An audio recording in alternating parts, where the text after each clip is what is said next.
Bonjour à tous et bienvenue. Je suis Charlène de la CCI Lyon Métropole Saint-Étienne Roanne et je suis ravie de vous accueillir pour ce webinaire Créer votre entreprise en franchise.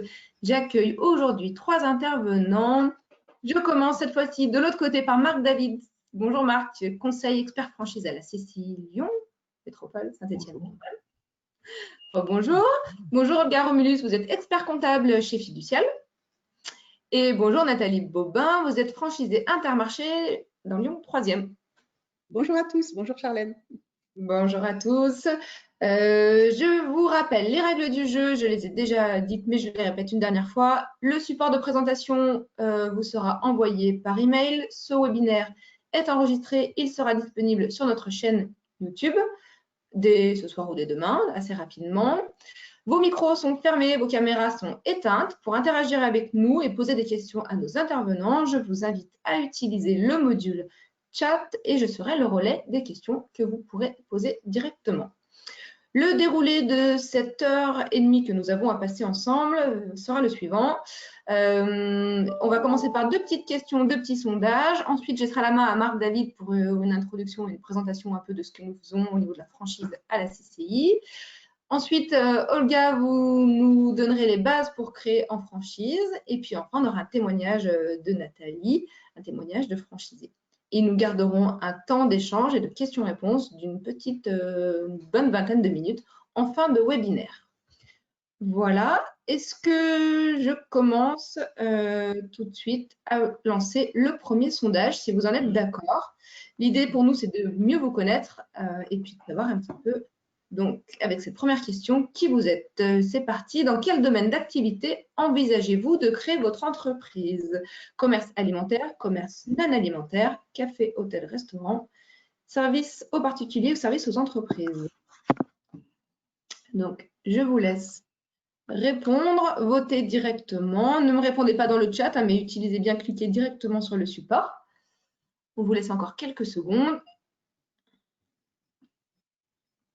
Je vois déjà que c'est très bien réparti. Allez. Voilà, je laisse généralement 40 secondes pour répondre. Je partage avec vous les résultats avec Marc, Olga, Nathalie. Voilà, commerce alimentaire, 25%, non alimentaire, 33%. Moi, perso, je ne les vois pas. Tu ne les vois pas, Marc?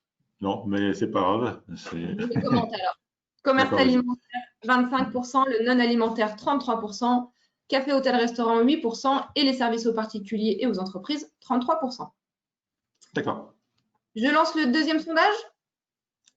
Vas-y, oui, parfait. Allez, c'est parti. À quelle échéance envisagez-vous de créer votre entreprise? Je lance la question et je vous laisse répondre. Dans les 3 mois à venir. Ah, il manque un accent sur le A, c'est de ma faute. Désolée pour cette petite coquille.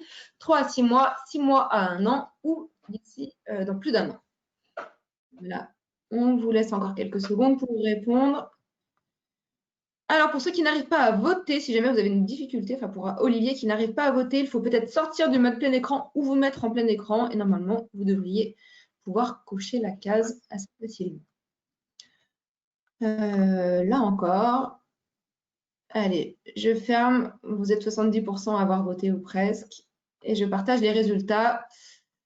10% vont créer dans les 3 mois à venir, 30% entre 3 et 6 mois, 37% d'ici 6 mois à 1 an et 23% dans plus d'1 an. Voilà, j'ai masqué le support, le sondage. Marc, je te laisse repartager le support et puis je te laisse la main pour continuer. Ok, c'est bon, c'est partagé, là tout le monde voit le support? Non, on ne voit pas ton support. Alors, il faut que tu recliques peut-être sur le partage d'écran. Hop.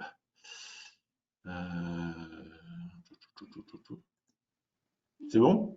C'est bon, super. D'accord, je ne sais pas ce qui s'est passé. Désolé. Bon, merci pour le sondage, que ça nous permettra notamment, Olga, peut-être d'affiner un petit peu son intervention par rapport aux informations qui nous ont été données.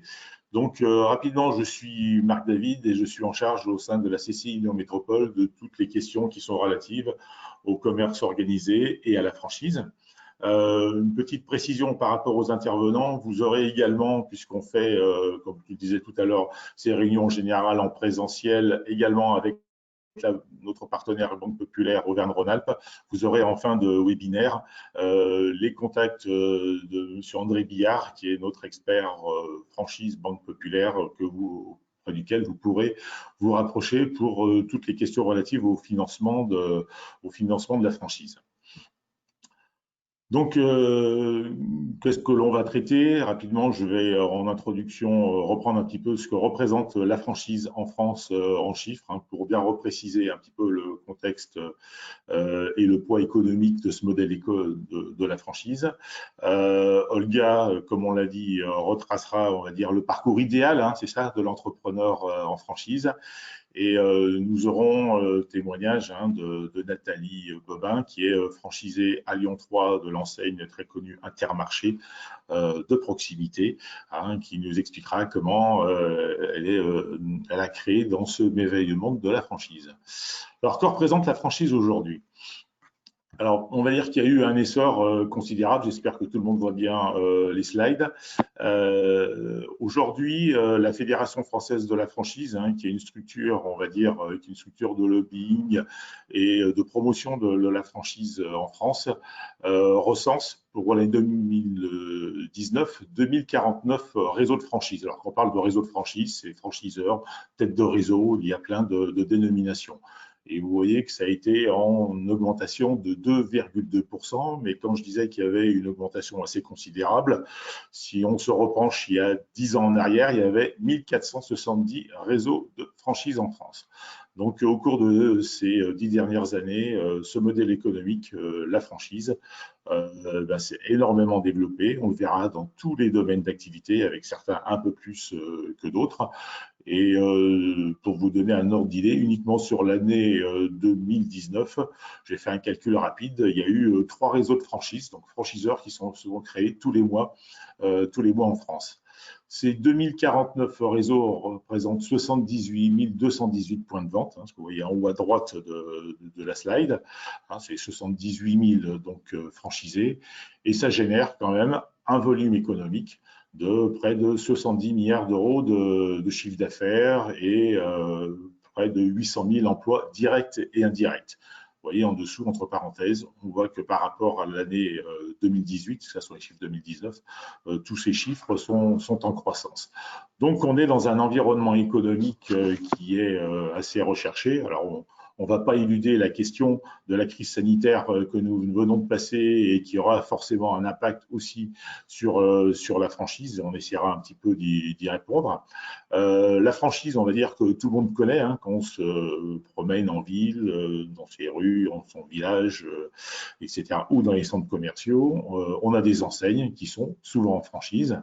Aujourd'hui, les 5 secteurs les plus importants, vous les voyez en bas du slide, sont les secteurs dans l'alimentaire en premier lieu, avec plus de 15 000 points de vente. Je pense que tout le monde a constaté au cours des dernières années l'apparition de tous ces concepts du type Intermarché dont on parlera tout à l'heure, mais aussi Carrefour, Auchan, sur la proximité dans les quartiers. Sont venus se greffer aussi au fil du temps tous les concepts plus orientés bio, hein, les Biocoop, la Vie Claire, etc. Donc, il y a un essor assez considérable de ce type d'activité. Historiquement, on connaît tous la franchise dans l'équipement de la personne. En troisième, les services auto, parce qu'on a des très gros porteurs, hein, du type Feu Vert, Point-S, Speedy, qui sont tous des gens qui se développent en franchise.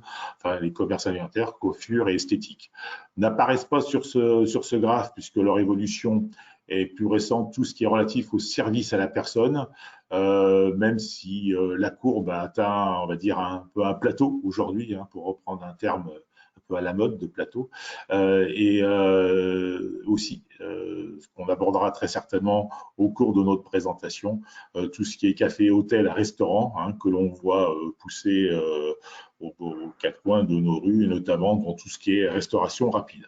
Voilà, donc un la franchise, une croissance qui se poursuit en 2019. Qu'est-ce qu'il en sera en 2020? C'est encore un peu trop tôt pour répondre. Mais en tout cas, un modèle économique qui a le vent en poupe. Là, on vous a remis une espèce de panel pour dire qu'en gros, voilà, toutes ces enseignes sont des enseignes très connues ou moins connues ou pas connues dans tous les domaines d'activité. Je serais tenté de dire pour vous aujourd'hui qui êtes derrière votre écran, qui êtes porteur de projets de création d'entreprise en franchise, il y en a pour tous les goûts, dans tous les secteurs d'activité et aussi pour tous les budgets. On peut commencer à créer en franchise avec quelques milliers d'euros, dizaines de milliers d'euros dans, par exemple, les services à la personne.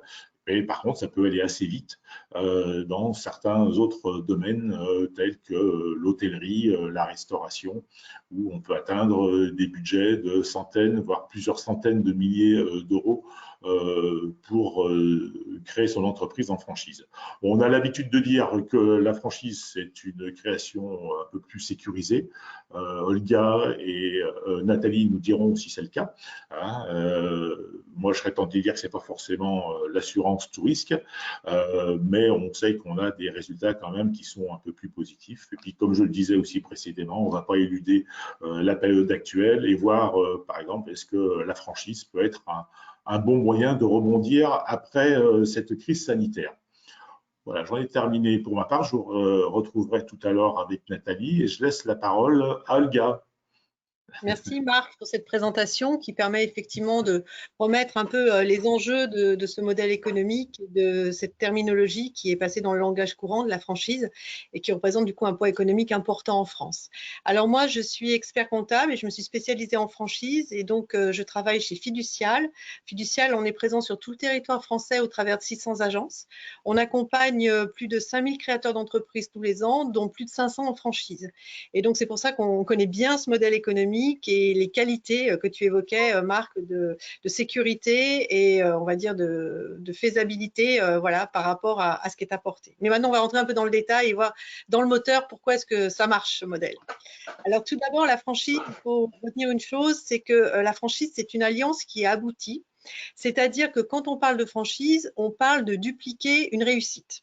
Il faut qu'il y ait quelqu'un qui ait réussi, en principe c'est le franchiseur, et qu'il ait les moyens, ce franchiseur, de vous donner les clés à vous, franchisés, demain, de réussir aussi bien que lui. Donc c'est vraiment un partenariat entre quelqu'un qui a réussi, fait un succès et qui est capable de le transmettre. Parce que ça aussi, c'est pas toujours évident.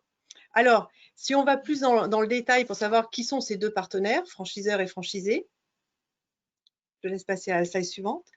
On a donc d'un côté ce franchiseur qui va mettre un certain nombre d'éléments à disposition de son réseau. Tout d'abord, il va mettre à la disposition une marque, ce qui est un point très important dans la franchise, puisque ça va être le signe de ralliement de la clientèle. C'est ce qui va permettre d'identifier en fait tout de suite qu'on est en présence d'un réseau et qu'il y a derrière cette marque, cette enseigne, une promesse qui va être faite au consommateur par rapport aux produits, à l'ambiance, à tout un tas de choses qu'il va trouver en passant la porte de ce commerce. Il va donc, en rentrant dans cet univers de la franchise, être en contact avec un concept. Ce concept qui peut être un concept sur un produit innovant, sur une façon de le présenter, sur des produits avec un goût exceptionnel. Voilà, quelque chose qui va faire l'identité de cette franchise. Mais ce concept, il n'est pas accessible par tout le monde. C'est-à-dire qu'il aura été acquis par le franchisé au travers d'un savoir-faire, d'un ensemble de règles qui vont lui être transmises par sa tête de réseau. Et cette tête de réseau, elle va lui transmettre ça au départ, mais également pendant toute sa vie d'entrepreneur, en ayant une forme d'assistance, d'animation pour s'assurer bien, que ce concept, quand il évolue, les évolutions sont prises en compte, on a toujours une avance concurrentielle et ça permet du coup toujours de se démarquer dans son marché. Ça, c'est ce que va mettre à disposition le franchiseur. Et en face, le franchisé, il va recevoir toute cette information, toute cette formation, et il va évidemment le payer au travers, on reviendra là-dessus, mais de deux principaux postes, le paiement d'un droit d'entrée, ça c'est le droit de rentrer dans le réseau, et après un paiement de royalties, c'est-à-dire de redevances qui vont être versées au fur et à mesure du chiffre d'affaires qu'il fera. Alors, si on regarde un peu plus près qui est ce franchiseur et qu'est-ce qu'il possède par rapport à ce que je viens de vous expliquer. Donc, s'il a une marque, c'est qu'il en est propriétaire, tout d'abord, c'est-à-dire qu'il va avoir créé cette marque ou avoir une licence de marque exclusive par rapport à son utilisation. Il va être en mesure d'avoir tout un ensemble de savoir-faire, de choses qui vont être identifiées comme étant expérimentées, c'est-à-dire que ce n'est pas quelque chose dont il a eu simplement l'idée. Il l'a fait, il l'a réussi encore une fois, et il est capable de vous le démontrer à vous, futurs franchisés, pourquoi il l'a réussi au travers notamment, on en parlera, de ses unités pilotes. Il va donc derrière mettre en place tout un système de transmission au travers de la formation, au travers de l'assistance. Et il aura aussi un rôle, ce franchiseur, un peu de gardien du feu, puisqu'il va s'assurer que tous ces éléments transmis vont bien être respectés par les franchisés. Il peut être amené à donner des sanctions aux franchisés qui ne respecteront pas le concept et qui risquent de le dévoyer. Et il va être aussi responsable d'amener en fait son réseau, d'avoir une vision, je dirais, au-delà de la ligne d'horizon pour savoir où est-ce qu'on va.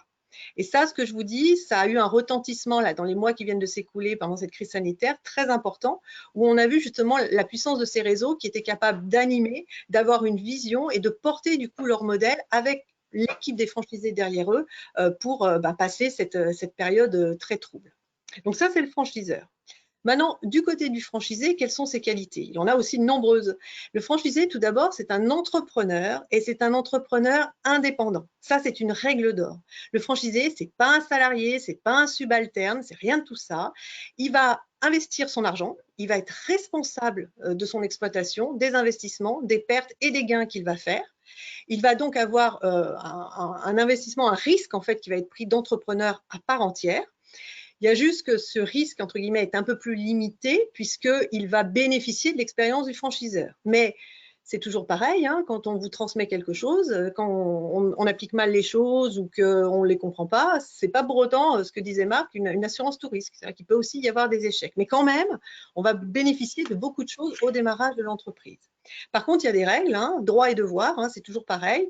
J'ai le droit du coup d'utiliser cette marque, ce savoir-faire, mais j'ai le devoir aussi de le respecter. Et donc, j'ai le devoir d'être ambassadeur, de respecter le maillot de l'équipe que je porte, donc de respecter le concept et de travailler en équipe. C'est-à-dire que j'ai beau être indépendant, je ne suis pas pour autant isolée, je fais partie d'une équipe, d'un réseau. Et ça, c'est important aussi dans le fonctionnement de l'entrepreneur indépendant franchisé. Alors, on va parler un peu d'argent parce que c'est quand même aussi des questions qu'il faut se poser avant de démarrer son entreprise en franchise. On ne va pas se le cacher, la franchise, ça a un coût. Alors, créer une entreprise, ça a un coût. Créer une entreprise en franchise, ça a un coût, je dirais entre guillemets, supplémentaire parce qu'on va payer tous ces services liés à la franchise. On va payer tout d'abord, je vous disais, un droit d'entrée. C'est-à-dire qu'on va payer le droit d'utiliser la marque, le droit de bénéficier du savoir-faire, de toute l'expérience du franchiseur. Ce droit d'entrée, alors, il va être situé entre, si vous regardez un peu les observatoires que vous pouvez trouver ou si vous vous êtes déjà renseigné sur certaines enseignes, vous allez trouver des écarts types très importants. Parfois, le droit d'entrée, il est de 0.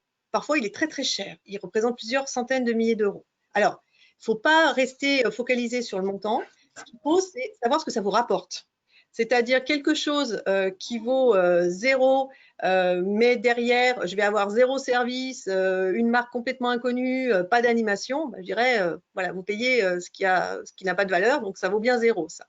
Par contre, quelque chose qui vaut cher, mais derrière, je vais avoir une formation de plusieurs semaines, plusieurs mois, je vais avoir la mise à disposition d'une enseigne reconnue, d'un concept exclusif, d'un territoire exclusif, voilà, tout ça, ça peut être des vrais leviers en fait de performance pour votre entreprise et je dirais que l'investissement en vaut vraiment la peine. Donc, combien ça coûte et combien ça me rapporte? Ça, c'est vraiment quelque chose de très important en franchise avant de prendre une décision un petit peu arbitraire sur des chiffres qui peuvent paraître gros ou incohérents par rapport à des comparatifs.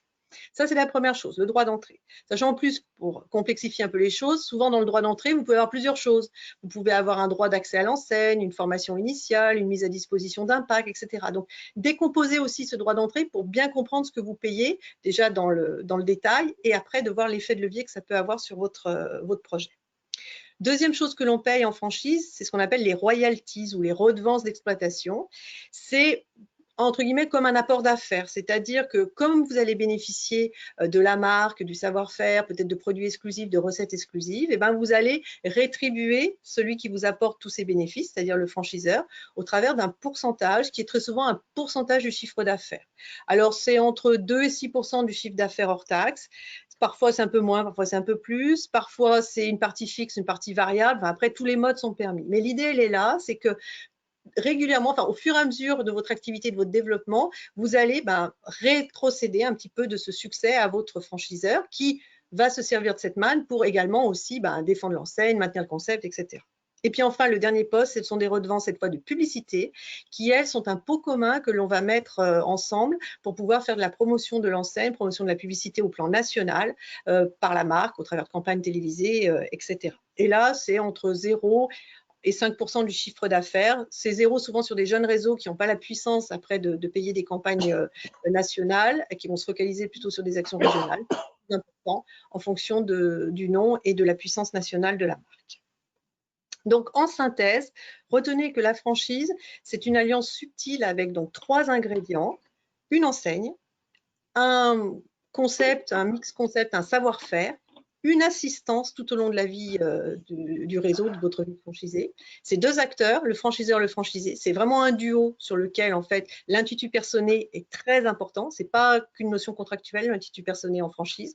Et tout ça va donner un équilibre. Et l'équilibre, c'est le réseau qui va aussi avoir son développement et son identité, donc vous allez tout au long de votre développement. J'en resterai là sur cette partie, on va dire, de fonctionnement intrinsèque vraiment du partenariat franchiseur-franchisé. Et on va revenir peut-être à votre actualité, puisque la grande majorité d'entre vous, en fait, projette de créer une entreprise en franchise, je dirais, à moins de 6 mois. Donc, on est quand même sur de l'actualité. Surtout, en plus, il y a des projets qui sont peut-être restés sous le coude pendant la période de crise sanitaire ou qui sont nés peut-être de cette période.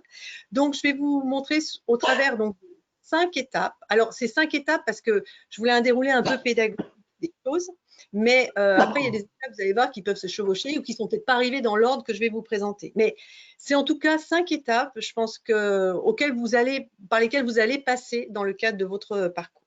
Alors, première étape, en fait, quand on veut créer son entreprise en franchise, c'est que vous allez faire un bilan, un autodiagnostic quelque part, et vous avez décidé aujourd'hui, si vous êtes là, de changer de vie. Donc ça, c'est très important parce que c'est vraiment la première marche de l'entrepreneuriat. Donc, ça peut être lié à plein de choses. C'est sûrement lié à votre histoire personnelle, peut-être par rapport à des choses que vous avez aimé faire, des choses que vous ne voulez plus faire, une volonté d'indépendance, une volonté peut-être de changer de région, de changer de métier, ou au contraire, de faire le même métier, mais de le faire d'une manière indépendante, différente, avec une marque et puis une patte qui vous est propre plutôt qu'en tant que salarié.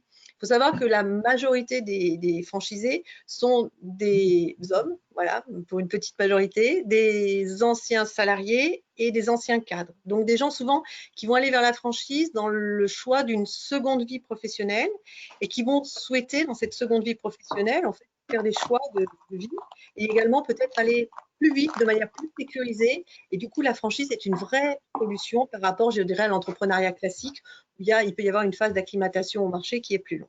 Donc, sur cette première étape qui est de faire son autodiagnostic et de se préparer donc dans cette nouvelle vie, il faut vraiment que vous réfléchissiez, je dirais, à tous les points que j'ai mis sur cette slide, réfléchir à ce que vous aimez faire, réfléchir aussi, en parler avec votre environnement proche, qui est votre famille. Il faut savoir que le divorce est souvent la première cause de faillite de tout entrepreneur en France, parce que quand on n'est pas bien dans sa vie personnelle, après, c'est compliqué de tenir la barre d'une entreprise. Faire le choix aussi du secteur d'activité, faire le choix ou pas de la mobilité géographique, puisque en franchise, il y a le principe souvent d'un territoire qui va être concédé de manière exclusive à un franchisé. Et si aujourd'hui, votre vie, elle est à Lyon, par exemple, que vous ne voulez pas sortir de cet environnement, peut-être qu'il y a des secteurs, pour des franchises que vous avez sélectionnées, qui vont vous dire, ces secteurs sont déjà pris, on ne peut pas. Donc, c'est important de bien faire le point là-dessus. Et puis, parce qu'encore une fois, il ne faut pas se le cacher, il faut un peu d'argent pour faire de l'entrepreneuriat et un peu d'argent pour faire de l'entrepreneuriat en franchise. Faire aussi le point sur ses moyens financiers. Ça va donc être la première étape. Qu'est-ce que je veux? Où est-ce que je vais? De quoi je suis capable? Après, la deuxième étape, ça va être de choisir son partenaire. Qui va être le franchiseur avec lequel j'ai envie de passer quand même quelques temps.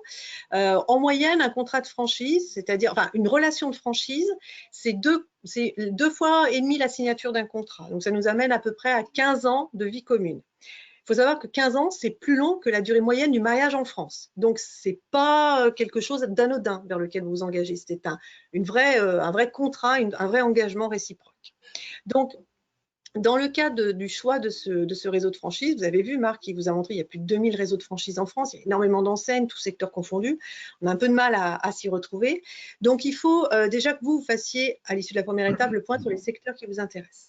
Sur la base des secteurs qui vous intéressent, faites le choix après d'identifier, je dirais, 3-4 enseignes qui vous parlent, soit en tant que consommateur, soit parce que vous les avez vues, vous en avez entendu parler. Voilà, il y a quelque chose qui fait un écho dans ce que vous recherchez. Et dans le cas de ce choix, à ce moment-là, vous pouvez regarder un peu plus en détail qui ils sont. Alors, moi, je vous inviterai à regarder un peu les points suivants. Tout d'abord, regardez bien la notoriété de la marque. C'est important, l'enseigne en franchise, hein. C'est encore une fois le signe de ralliement, c'est la promesse client. Donc, est-ce que c'est une marque qui est très connue, donc entre guillemets sur laquelle je vais avoir une facilité et certainement une attirance du consommateur facilitée, ou est-ce que c'est une marque qui est plutôt inconnue, mais moi, je suis plutôt outsider et j'ai envie justement de faire l'histoire de cette marque, donc de créer quelque chose. C'est deux positionnements un petit peu différents dans votre esprit. Quelle est, pareil, l'histoire de ce réseau? Combien il y a d'unités? Depuis combien de temps il existe? Combien il en ouvre? Mais combien il en ferme aussi? C'est important aussi de voir les entrées et les sorties dans un réseau. En quoi est-ce qu'il est différenciant dans son savoir-faire? Est-ce que c'est un produit qu'il a de manière exclusive? Est-ce que c'est une recette? Est-ce que c'est une façon de faire? Qu'est-ce qui fait qu'il a un avantage concurrentiel aujourd'hui et qu'il aura encore cet avantage concurrentiel demain? Ça, c'est une question qui est difficile, mais sur laquelle, encore une fois, on se projette sur 15 ans. Donc, il faut essayer d'anticiper le coup d'après. S'interroger également sur la rentabilité. Alors, des franchisés, on s'interroge assez facilement parce qu'on se dit que ça va être notre rentabilité de demain en tant que porteur de projet, mais regardez également la santé financière du franchiseur, parce que si demain il va mal, c'est sa marque, c'est tout ça qui peut disparaître. Donc, encore une fois, c'est du gagnant-gagnant en franchise. Et puis, regardez d'une manière générale ce que ce réseau de franchise est censé vous apporter, quelles promesses il vous donne en termes de formation, en termes de services, et quels sont du coup les coûts qui vont en face et qui sont liés à cet apport de services dans le cadre de votre entrée en relation commerciale. Toutes ces informations, alors vous allez pouvoir en récupérer un certain nombre dans le cas, je dirais, de vos recherches que vous pouvez faire sur Internet ou ailleurs, mais il va y avoir un moment important, c'est le moment où vous allez rencontrer le franchiseur. Parce qu'à un moment donné, malgré toute l'information que l'on récolte, il va manquer certaines choses et surtout, il va manquer un moment de savoir si on a envie de travailler ensemble. Et ça, c'est valable pour les deux côtés, hein. Le franchisé a besoin de choisir son franchiseur, mais le franchiseur a également besoin de sentir s'il est à l'aise avec le candidat franchisé. Le jour où vous allez rencontrer ou être en relation un peu plus approfondie avec un franchiseur, il y a un moment où ce franchiseur, il va dire bah, moi je le sens bien ce candidat, j'ai envie d'aller un peu plus loin. Et à ce moment-là, il va vous remettre un document d'une très grande importance qui s'appelle le document d'information précontractuelle, le DIP ou DIP. Ce DIP, c'est une mine d'informations qui va vous être donnée voilà, de manière parfois sur des informations confidentielles, qui va donc du coup infirmer ou confirmer ce que vous aurez trouvé comme information par ailleurs. Il y a des choses qui ne vous seront pas dites, il ne va pas vous dévoiler le savoir-faire dans le DIP, mais il va vous dire des choses importantes, par exemple sur qui il est lui, d'où il vient, son parcours, son histoire, son expérience. Il va vous dire précisément comment évolue son réseau, quelles sont les entrées, quelles sont les sorties, pourquoi les gens sont sortis. Il va dans ce DIP remettre ses comptes à lui, où il va vous dévoiler du coup sa performance, sa rentabilité. Il peut, dans certains cas, vous donner aussi des comptes de certains franchisés. Je dis dans certains cas, parce que là, il y a quand même une confidentialité, mais il vous donnera au moins la liste de tous les membres de son réseau. Et après, vous pouvez très bien aller les rencontrer, demander leur compte, voilà, poser des questions, voilà, vous renseigner. Ce qui est très important dans ce document, c'est qu'il faut l'exploiter. Moi, je vois trop de candidats qui arrivent avec ce document qui est souvent énorme. Ça fait 50 pages, ça fait 3 ou 4 cm de papier. Il y a plein de chiffres, il y a plein de graphes, il y a plein de choses dedans. Ça fait peur. Et du coup, on est tellement dans l'euphorie du projet, etc. On ne prend pas la peine de le lire ou de se faire aider pour le lire, parce qu'il y a aussi des choses, il faut avoir un œil un peu de professionnel, et on passe à côté de certaines informations. Ce DIP, il ne vous engage à rien. Au contraire, il vous protège. Quand on vous remet le DIP, pendant 20 jours, vous ne pouvez pas signer la moindre chose, le moindre contrat, le moindre engagement avec le franchiseur. Vous avez 20 jours qui sont prévus par la loi pour que vous ayez le temps nécessaire pour exploiter l'information, aller vous documenter et poser plus de questions. Donc, Mettez à profit ce temps, mettez à profit ce document pour obtenir un maximum d'informations avant de vous engager avec votre franchiseur.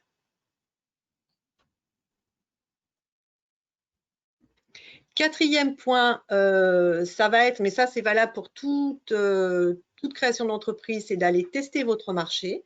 Alors, quand on rentre dans un réseau de franchise, on va avoir ce DIP qui va vous être remis et dans ce DIP, il y aura un état local du marché. Cet état local, beaucoup de candidats font l'amalgame en disant, bon, ben, c'est parfait, le franchiseur, il a étudié le marché, il sait que c'est bon, donc on fonce. Non, c'est un état local. C'est donc un document qui est obligatoire de par la loi et qui dit, cet état, que à cet endroit, dans ce contexte, le concept peut marcher. Maintenant, ce que vous devez faire en tant que franchisé, c'est faire une étude de marché. C'est-à-dire, c'est le cran du dessus où, OK, je peux m'implanter dans cette ville, mais où est-ce que je m'implante? Est-ce que c'est dans cette rue, dans celle-ci? Est-ce que c'est à l'angle? Est-ce qu'il faut que ça soit passant? Est-ce qu'il faut que j'ai un parking? Quelle est ma concurrence locale? Quelle est l'évolution de ma zone géographique, démographique, etc. Donc, l'étude de marché, que ça soit, mais j'irai en indépendant, mais même en franchise, il faut la faire, il faut vous l'approprier. C'est un budget, on ne va pas non plus le cacher, qui varie, on va dire, entre quelques centaines d'euros et quelques milliers d'euros selon la complexité et le niveau de détail que vous demandez. Mais c'est pour moi un investissement nécessaire avant d'aller plus loin et d'investir parfois plusieurs centaines de milliers d'euros dans son projet. C'est vraiment ce qui permet d'avoir une vision du potentiel de marché et de la faisabilité de son projet, au moins au stade 1, qui est est-ce que j'ai une clientèle sur ma zone? Le stade 2, ça va être toute la partie liée au business plan. Alors, cette partie business plan, ça, c'est souvent quelque chose que vous allez faire en collaboration étroite avec votre expert comptable ou votre conseil là-dessus, parce que le business plan, il va vraiment mettre en musique tous les moyens et tous les objectifs que vous avez dans le cadre de votre projet. Donc, ce business plan, en fait, il va lister, en fait, il va prendre deux volets différents. Premier volet, il va vous donner un état, je dirais, de la performance attendue. Donc, on va partir même du chiffre d'affaires que vous projetez de faire et on va en décliner tous les coûts qui vont en face en termes de salaire, en termes de marge, en termes de frais fixes, etc. pour voir si au bout du bout, il y a bien une rentabilité qui est là et une rentabilité à la hauteur de vos espérances par rapport notamment à votre rémunération propre et puis au retour sur investissement que vous souhaitez avoir. Et puis, sur un deuxième volet, on va regarder également toute la partie investissement et financement, puisque très souvent, ce type de projet, vous allez le faire aussi avec un partenaire bancaire. Et alors, on n'a pas André qui est avec nous, mais tout partenaire bancaire va vous demander un business plan, puisque lui, il va aussi s'inscrire en prise de risque à vos côtés. Il va investir de l'argent, il va vous prêter de l'argent pour que vous l'investissiez dans votre affaire, mais lui, il veut s'assurer que vous soyez en mesure de le rembourser. Donc, ça va être très important de pouvoir convaincre votre banquier au travers de ce business plan en lui montrant pourquoi vous faites ce projet, pourquoi il est viable, quelle est votre capacité de cash flow, c'est-à-dire de votre capacité d'emprunter, mais aussi de rembourser par rapport à ce que vous allez lui demander. Et du coup, quelles vont être les différentes phases que vous allez rencontrer, puisque très souvent, on peut avoir une phase parfois de démarrage qui peut être un peu poussive. Et puis, on va après progressivement monter et en performance et en rentabilité, et puis donc en trésorerie, pour atteindre souvent à un horizon 3-4 ans, on va dire, premier plateau, la première vitesse de croisière en fait de l'entreprise. Donc, c'est cette visibilité en fait qui est nécessaire pour le business plan et qui doit vous permettre aussi, vous, en tant qu'entrepreneur, de vous positionner en termes de rémunération, mais également en termes de risque. Combien je mets dans mon affaire, combien j'emprunte, est-ce que j'apporte des garanties personnelles sur cette affaire, comment est-ce que je peux protéger mon patrimoine personnel si j'ai déjà un patrimoine peut-être partagé avec mon conjoint, qu'est-ce que je vais mettre en risque dans cette affaire. Et là aussi, alors c'est un peu à côté du prévisionnel, mais on le traitera aussi à ce moment-là, c'est-à-dire le choix du statut juridique, fiscal et social de l'entrepreneur. C'est aussi à ce moment-là, en fonction, je dirais, du niveau de risque que l'on va prendre, que l'on va l'étudier et qu'on vous conseillera pour choisir le meilleur statut possible. Dernier point, je vous avais dit 5 étapes parce que là, c'est le bouquet final, c'est qu'au bout de tout ça, donc vous voyez, hein, il s'est passé quand même beaucoup de choses. Hein. Vous avez fait votre point personnel, vous avez rencontré votre franchiseur, vous avez lu votre DIP, vous avez fait votre business plan et normalement, au bout de tout ça, obtenu ou être en cours, je dirais, de validation de financement, vous allez enfin signer votre contrat de franchise. Donc, c'est là que l'aventure, elle démarre, la signature du contrat, mais elle ne fait que démarrer. C'est-à-dire qu'au moment où vous signez le contrat, derrière, tout va se déclencher. Quand je dis tout va se déclencher, c'est-à-dire que vous allez suivre la formation initiale, rechercher votre local, obtenir vraiment les financements qui pour l'instant n'étaient peut-être qu'au niveau d'un projet, lancer les travaux, et on sait rien que pour le faire à titre personnel que des fois le lancement des travaux c'est toute une aventure. Donc ça va vraiment être la partie où enfin on va rentrer dans le vif du sujet et où l'aventure entrepreneuriale va pouvoir enfin démarrer. Donc, en conclusion de ces différentes phases, je vous conseillerais bien sûr de ne pas vous isoler. Si vous entreprenez en franchise, c'est que déjà vous avez eu le réflexe, je dirais, de vous tourner vers un entrepreneur. Donc voilà, conservez bien à l'esprit que souvent la première qualité d'un bon chef d'entreprise, c'est de savoir s'entourer. Donc, n'hésitez pas, au fur et à mesure de toutes ces étapes, d'aller vers des professionnels, d'aller vers des gens qui sauront vous donner un avis objectif pour vous aider à chaque fois à passer à l'étape suivante. Ok, merci Olga. Pardon, excuse-moi Charlène. J'ai des questions dans le chat. Je ne vous ai pas coupé, Olga. Je vais vous les poser peut-être maintenant. Une question de Jean-Charles qui nous dit, pour l'étude de marché, si ce n'est pas par soi-même, qui peut réaliser et pour quel coût moyen? Alors, si ce n'est pas par soi-même, on peut d'abord demander. Alors, il y a plusieurs, je dirais, niveaux. Soit il y a des niveaux de professionnels de l'étude de marché, ça c'est le plus haut niveau. C'est par exemple des sociétés, alors comme je citais des noms, territoire et marketing, enfin voilà, vraiment des sociétés spécialisées en étude de marché qui vont même jusqu'à l'étude d'implantation. C'est-à-dire, ils sont capables de vous dire en fonction des flux, etc., il faut vous installer ici, à cet endroit-là, à tel niveau de rue, etc. Ça, on va être sur un budget, sur ce niveau de compétences, à, on va dire, 3-4 000 euros, voilà, pour situer. Après, vous avez des choses, entre guillemets, plus simples, qui vont se situer, je dirais, pas jusqu'à un niveau 0, mais jusqu'à quelques centaines d'euros. Donc, ça peut être, par exemple, la CCI, Marc, hein, je crois que vous proposez. Je peux en parler, oui, tout à fait. Nous faisons des études, on va en parler à la fin de la présentation, mais nous avons ici un service études qui est en capacité de faire des analyses de positionnement, essentiellement sur tout ce qui est le retail, enfin le commerce, sur les implantations et sur des budgets à partir de 500 euros. Voilà, donc ça, ce sont sur des choses plus simples, on va dire, mais qui peuvent être tout à fait efficaces ou qui peuvent, pour le coup, compléter une étude de marché qu'on a déjà fait ou à titre personnel par ses propres moyens et du coup le compléter avec des données statistiques externes. Ok. Ensuite, on a une question de Denis qui nous demande, en cas de sortie du réseau ou de vente, que se passe-t-il pour le fonds de commerce? Est-ce que le franchiseur peut en réclamer une partie? Alors ça, c'est une question importante, effectivement. Le principe, on va dire, légal, c'est que le fonds de commerce appartient au franchisé. Hein. Vous êtes un commerçant indépendant, c'est à vous, c'est vous qui avez investi, c'est vous qui avez fait la clientèle, etc. Maintenant, le fonds de commerce, il vous appartient, mais sans l'enseigne, puisque l'enseigne, elle, le nom, reste la propriété du franchiseur.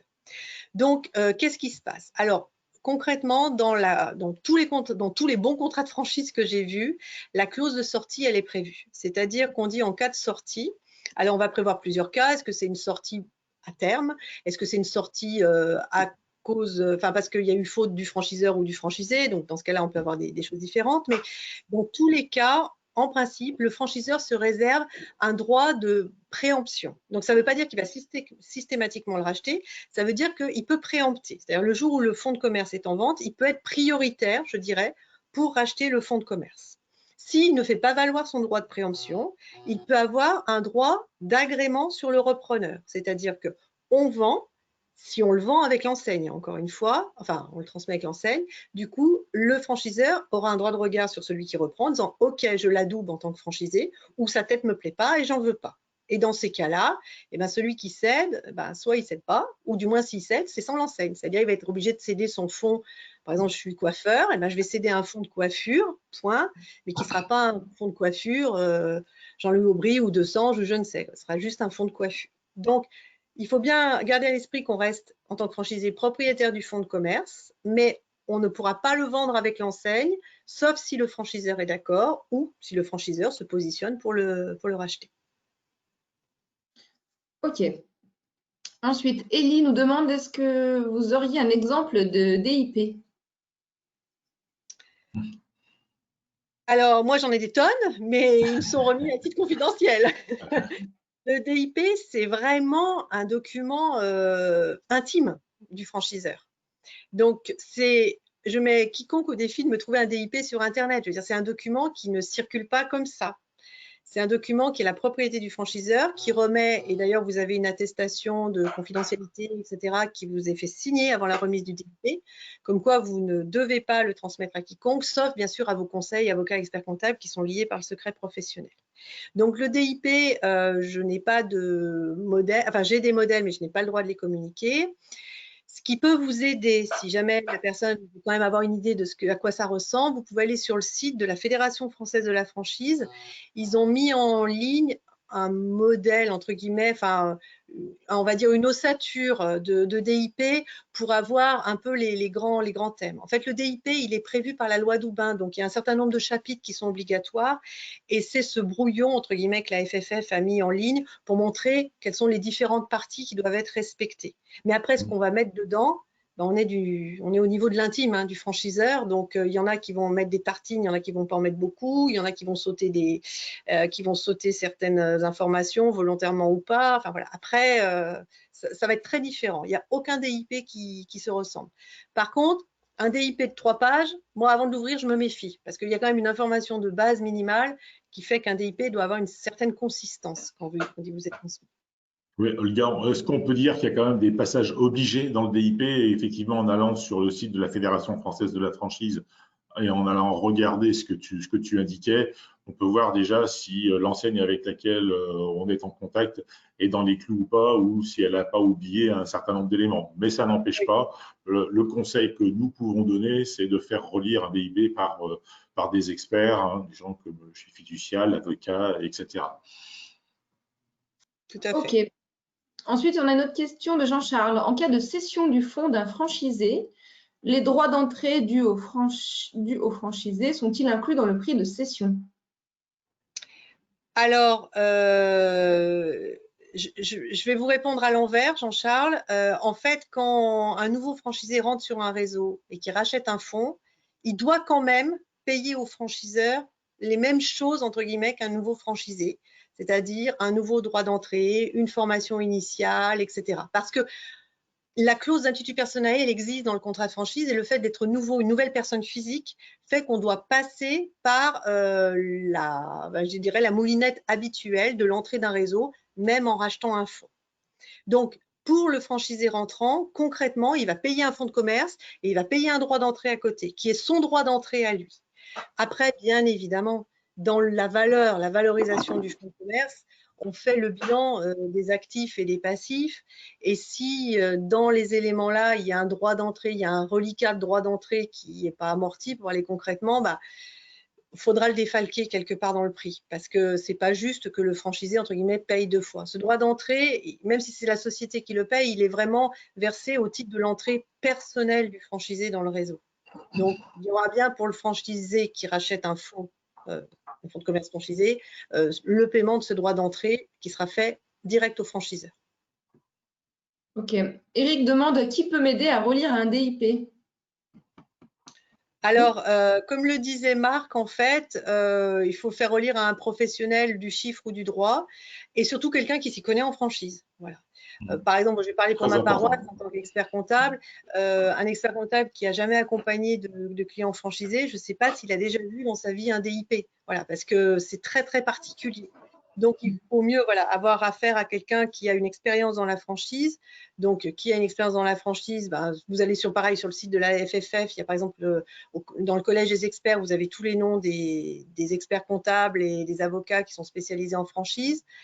Mais sinon, sinon, si vous connaissez quelqu'un, voilà, posez-lui la question. Qu'est-ce qu'il a comme client franchisé, voilà, pour vraiment voir son expérience là-dessus. Et à ce moment-là, voilà, vous aurez vraiment un œil de professionnel sur ce document. Par exemple, chez Fiducial, moi, quand on a des clients franchisés, très souvent, ils passent, enfin, une partie passe entre mes mains ou entre les mains d'autres confrères chez Fiducial qui sont spécialisés en franchise et qui connaissent du coup très bien ce qui doit figurer, comment c'est présenté et vous aider à poser les bonnes questions par rapport à votre franchiseur. La parole est libre hein, quand le DIP est remis, donc c'est le moment ou jamais. Hein. Ok.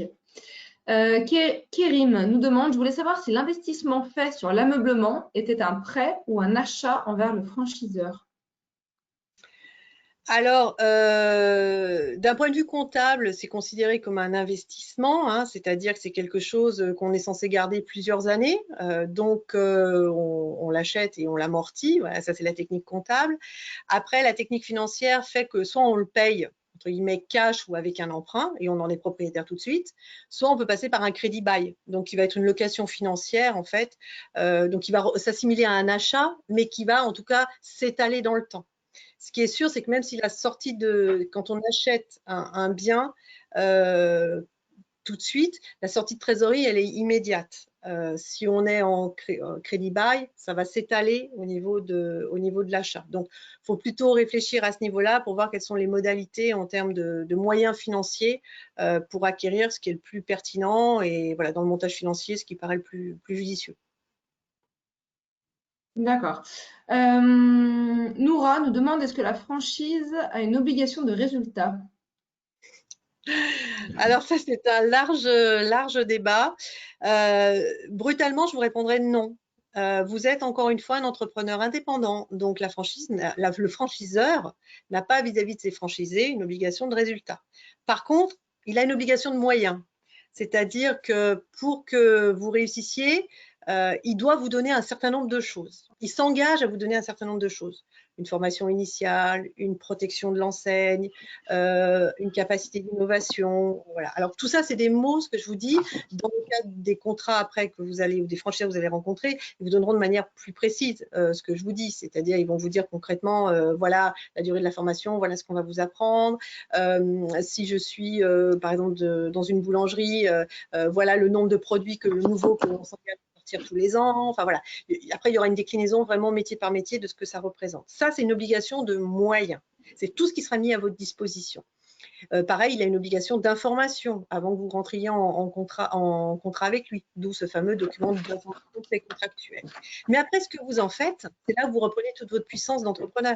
C'est-à-dire que si vous n'en avez rien à faire des recettes qu'il vous donne, si vous ne suivez pas ses conseils, etc., et que vous vous cassez la figure, bah, vous pouvez vous en prendre qu'à vous. Voilà. Vous êtes un entrepreneur et vous en assumez les risques. Mais par contre, le franchiseur, il doit être à la hauteur, enfin, il doit vous apporter des moyens et être à la hauteur de la promesse qu'il vous fait au moment du contrat.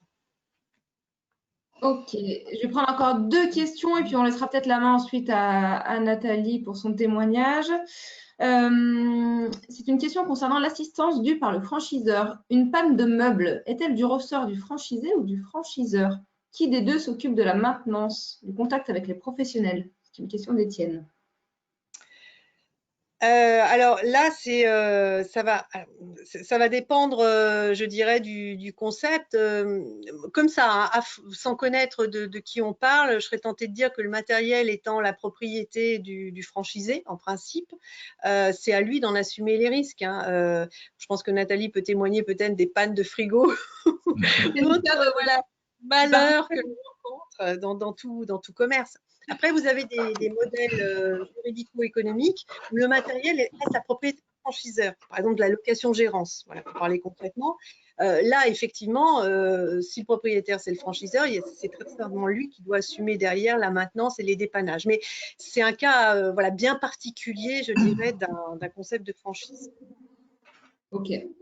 Et enfin, une question de Marc. Si on est dans le cas de créer son entreprise avec comme objectif de se développer dans le futur grâce au système de la franchise, y a-t-il des éléments à intégrer dès le départ? Forme juridique, organisation interne, recrutement, etc. Ouais, non, c'est une bonne question. Il vaut mieux tout de suite penser grand. Si vous avez cette ambition, donc dans le cadre de votre bilan personnel, si tout de suite vous pensez grand parce que vous avez cette âme-là, il faut tout de suite l'envisager dès le départ. Après, on fera ou on fera pas, mais on l'envisage. Donc, ça veut dire concrètement, par exemple, on parle de structure juridique, peut-être choisir une forme juridique qui vous permettra à terme d'avoir une holding, une FI, une SPI, enfin voilà. Je dis pas qu'après vous allez tout activer, mais le moment où on en aura besoin, on pourra facilement brancher les tuyaux. Vis-à-vis du franchiseur aussi, réfléchissez. Alors, soit vous envisagez grand avec lui, c'est-à-dire de dire, moi, je veux être multi-franchisé, c'est-à-dire que je vais être sur un concept donné, je vais en faire plein de petits. Je vais avoir la zone de Lyon, Grenoble, voilà, Annecy, etc. Donc, c'est important de lui en parler au démarrage, au moment du premier contrat, pour voir déjà si les zones, elles sont libres. Et quand les zones quand vous voudrez vous positionner sur ces zones-là, comment est-ce que vous pouvez être prioritaire? On peut avoir par exemple un droit de préférence sur des zones qui touchent géographiquement la zone qu'on a prise et être informé si un franchisé se positionne pour pouvoir dire ah non, moi je lui grille la priorité ou sinon finalement je m'en sors déjà pas avec une zone, je la lui laisse. Donc ça, c'est si vous êtes avec un franchisé avec lequel vous envisagez d'avoir plusieurs points de vente. Et puis on peut avoir aussi le cas où vous envisagez d'avoir plusieurs concepts de franchise, c'est-à-dire j'aimerais avoir une boulangerie, un pressing, un restaurant, etc. Il y a des fois des contrats qui vous interdisent d'être franchisé, même dans un autre secteur. Alors dans le même secteur, c'est sûr, c'est une clause de non-concurrence en quelque sorte, mais ils vous interdisent d'être franchisé ailleurs. Et ça, si vous portez cette ambition-là, il faut tout de suite en parler avec votre franchiseur pour, le cas échéant, enlever cette clause ou l'aménager dans le cadre de votre contrat. Très souvent, je tiens à le dire, le contrat de franchise est un contrat d'adhésion. On prend ou on ne prend pas. Le franchiseur, il ne va pas négocier les clauses, sinon il ne s'en sort plus. Mais voilà, on peut avoir des clauses comme ça un petit peu précises ou par rapport à un profil donné où il faut aborder la question plutôt que de se retrouver le bec dans l'eau au moment où on a envie de passer à la phase 2 de son projet.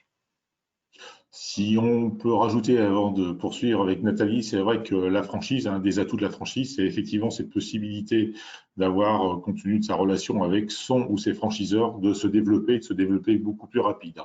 Donc, si on a éprouvé une certaine réussite dans ses premières implantations, assez rapidement, l'enseigne va vous proposer d'ouvrir un deuxième, un troisième point de vente. Et c'est cette croissance qui va vous permettre à vous franchisés de devenir des petits patrons de PME peut-être plus rapidement que si on avait créé de manière plus traditionnelle. Ok, alors juste, Étienne revient sur sa question, c'était sur le meuble. Donc c'était bien un frigo. Alors du coup, il nous demande de revenir sur le thème d'assistance. Qu'entendez-vous par l'assistance que met à disposition le franchiseur ou franchisé? Alors, l'assistance, c'est peut-être plus le terme d'animation qu'il faudrait utiliser que assistance. C'est-à-dire, en fait, le franchiseur, il va s'assurer, donc il transmet à un moment donné, à un instant T, un concept, un savoir-faire, et il va s'assurer dans le temps, en fait, que ce concept, il est bien à la hauteur de ce qui était prévu. Donc, un côté un peu flicage, au sens où il va s'assurer que le franchisé applique bien le concept comme il lui l'a transmis et pas qu'il crée ses propres recettes, ses propres choses. Et un côté aussi assistance, c'est pour ça que, voilà, animation, assistance, on a tendance à mélanger les deux termes, où il va être là aussi pour écouter le franchisé, comprendre ses difficultés, être là pour l'aider en termes de conseils, en termes, par exemple, met en place une promotion, il n'arrive pas, en termes d'accroche commerciale, il n'arrive pas à trouver le bon tempo. Il va avoir des animateurs qui vont être là aussi pour l'aider là-dessus, qui peuvent à un temps donné être là pour le faire à sa place, pour lui montrer, être là pour le coacher quand il le voit le faire, pour lui aider d'être le plus performant possible. Donc, on est plutôt sur de l'animation que de l'assistance. Voilà. Et surtout pas de l'assistanat. Si on va jusqu'au bout, c'est encore une fois, vous êtes un entrepreneur indépendant, donc il y a une certaine part où le franchiseur ne viendra pas vous aider. C'est à vous aussi d'assumer et de gérer votre entreprise. Ok, très bien. On va laisser peut-être la main à Nathalie. Oui, d'accord. Merci Olga. Je vais reprendre rapidement la main. Toujours clair et précis comme d'habitude. Et on va voir maintenant avec Nathalie un petit peu la mise en œuvre de ce qui vient de nous être présenté. Nathalie, ce que je peux te proposer, c'est que tu te présentes rapidement, présente l'enseigne Intermarché que tout le monde connaît, mais peut-être pas dans les détails, et puis peut-être comment tu en es arrivé dans ton parcours professionnel à devenir franchisé de cette enseigne. Avec plaisir. Donc, juste pour faire rapide sur le groupement des mousquetaires, donc c'est un groupement qui existe depuis 1969. Il y a cette particularité d'avoir plusieurs branches d'activité, donc avec la partie qui souvent est la plus connue, qui est l'alimentaire, avec Intermarché et Netto, et Intermarché sur différents formats. La partie équipement de la maison avec Bricomarché, Bricocash. La partie entretien automobile avec Rodi, et il y a un système de rapide pare-brise qui s'est mis en place. Donc, on est présent dans différents pays, hein, la France, le Portugal, la Pologne et la Belgique. Et on représente au niveau national un chiffre d'affaires consolidé, alors entre nos unités de production, puisqu'on en possède au niveau du groupement 65, ce qui est énorme, hein, ça nous place dans le pôle 5 de l'agroalimentaire en France. Donc, on a dépassé les 45 milliards de chiffre d'affaires consolidé. C'est un peu plus de 3050 chefs d'entreprise indépendants, comme disait bien Olga, puisqu'on est bien en indépendance totale. On n'a pas de gérant chez les mousquetaires, puisque voilà, on a cette terminologie. Et on représente, il y a à peu près 150 000 collaborateurs amont-aval entre toute l'organisation du groupement en descente sur le réseau et les collaborateurs dans les points de vente. Voilà, donc pour finir sur le groupement des mousquetaires, on a deux petites particularités. La première, c'est que chez nous, il n'y a pas de droit d'entrée.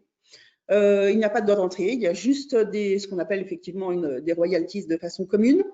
Et on a un mode de fonctionnement où on est à la fois franchiseur et franchisé. C'est souvent ce que les gens appellent un modèle un peu coopératif, c'est-à-dire qu'on investit de notre temps bénévolement dans le groupement pour ne pas avoir que de l'information et de la décision descendante, mais on est bien partie prenante. Donc, quand on est dans nos points de vente, on a notre casquette de franchisé.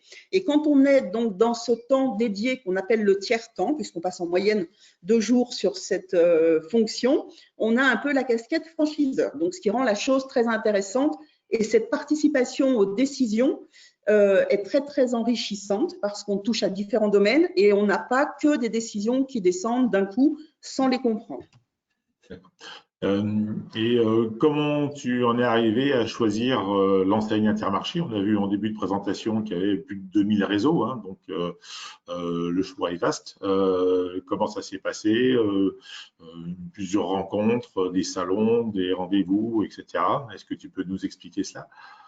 Oui, alors en fait, moi j'ai la particularité de travailler avec mon mari depuis 15 ans. Et ça a été un vrai choix. Voilà, on avait déjà cette démarche.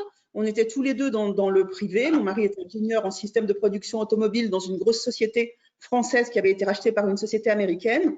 Moi, j'étais assistante trilingue dans une société française en joint venture avec une société italienne. Et on était arrivé à un moment de notre vie où on travaillait énormément, mais où on avait envie de travailler pour nous. Donc, on avait vraiment cette envie de travailler ensemble. Donc, déjà, ça a été un vrai choix dans comment on va s'organiser. Et puis, on a commencé à regarder un petit peu ce qui se faisait, mais il est vrai qu'au sein de ma famille, j'ai déjà des membres qui sont dans le groupement des mousquetaires. Entre autres, j'ai un oncle qui est rentré il y a à peu près 25 ans. Et je ne vous cacherai pas que moi, ça me tentait, mais pas du tout. Et c'est plus mon mari que ça tentait. Et moi, je voyais bien à quel point il travaillait d'arrache-pied. Et je disais, oh là là, on a 2 enfants en bas âge.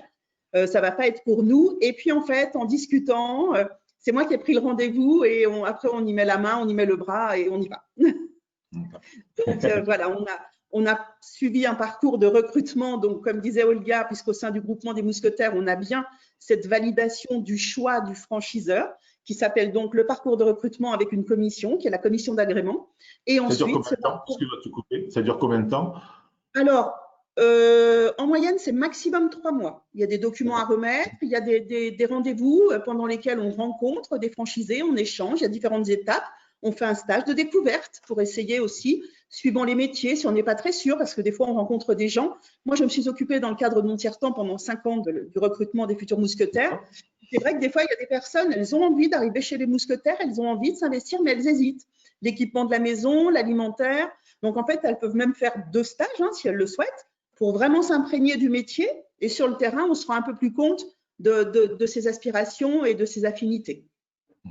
Et ensuite, donc, une fois qu'on est agréé, on a un peu plus d'1 an, hein, on a largement le temps donc, de quitter son emploi et de se mettre à disposition, puisque là, on rentre dans une formation qui dure à peu près 6 mois et demi et qui est une formation qui correspond vraiment à une alternance, c'est-à-dire qu'on a des cours très théoriques à côté d'Evry, sur le siège des Mousquetaires, et ensuite des stages d'environ 3 semaines en point de vente où on met en application, où on échange avec les adhérents, puisqu'on appelle les propriétaires, les entrepreneurs indépendants des adhérents, et où on affine à chaque fois nos compétences et notre parcours jusqu'à arriver à ce qu'on appelle postulant affectable. Et là, on nous propose les projets.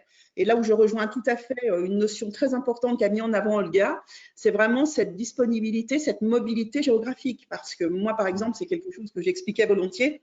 Si effectivement on habite à Lyon et qu'on veut rester et avoir un magasin, quelle que soit l'enseigne, dans un rayon d'une demi-heure de Lyon, c'est quelque chose qui forcément va être très difficile, voire impossible. Là, en l'occurrence, l'Intermarché, c'est l'enseigne qui propose l'emplacement, c'est pas forcément aux franchisés à trouver l'emplacement. C'est ce que tu veux dire? Alors, c'est assez rare. On a cette chance, parce que j'estime que c'est vraiment une chance dans notre groupement, d'avoir toutes les entités qui travaillent sur tous les domaines. Et on a une entité qui est Immo Mousquetaires, donc qui agit sur le développement, qui recherche en amont, en fait, les bons emplacements, qui vont faire des pré-études de marché.